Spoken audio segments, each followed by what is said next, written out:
آج کی کہانی شہزادہ سلیم اور ان کی لاڈلی رانی نور کی ہے۔ ایک خوبصورت ریاست میں ایک لڑکا شہزادہ رہتا تھا جس کا نام سلیم تھا۔ وہ نہایت بہادر، سمجھدار اور نرم دل تھا۔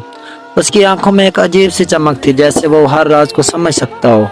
شہزادہ اکثر محل کے باغ میں بیٹھ کر سوچتا رہتا اور اپنی رعایا کی خوشیوں کے بارے میں فکر کرتا۔ اسی ریاست میں ایک لڑکی رانی بھی تھی جس کا نام نور تھا۔ وہ نہایت حسین، مہربان اور عقل مند تھی۔ لوگ اسے اپنی خوشیوں کا سبب مانتے تھے کیونکہ وہ ہر کسی کی مدد کرتی اور انصاف کو ہمیشہ ترجیح دیتی۔ ایک دن شہزادہ سلیم اور رانی نور کی ملاقات ہوئی۔ دونوں نے ایک دوسرے کی خوبیوں کو پہچانا اور جلد ہی ان کے دلوں میں ایک دوسرے کے لیے محبت پیدا ہو گئی۔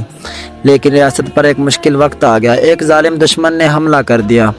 شہزادہ سلیم نے بہادری سے مقابلہ کیا جبکہ رانی نور نے اپنی حکمت سے لوگوں کو متحد رکھا۔ دونوں نے مل کر دشمن کو شکست دی اور اپنی ریاست کو بچا لیا۔ اس کے بعد وہ دونوں نہ صرف حکمران بنے بلکہ ایک مثالی جوڑی بھی، جن کی محبت، بہادری اور دانائی کی کہانی ہمیشہ لوگوں کے دلوں میں زندہ رہی۔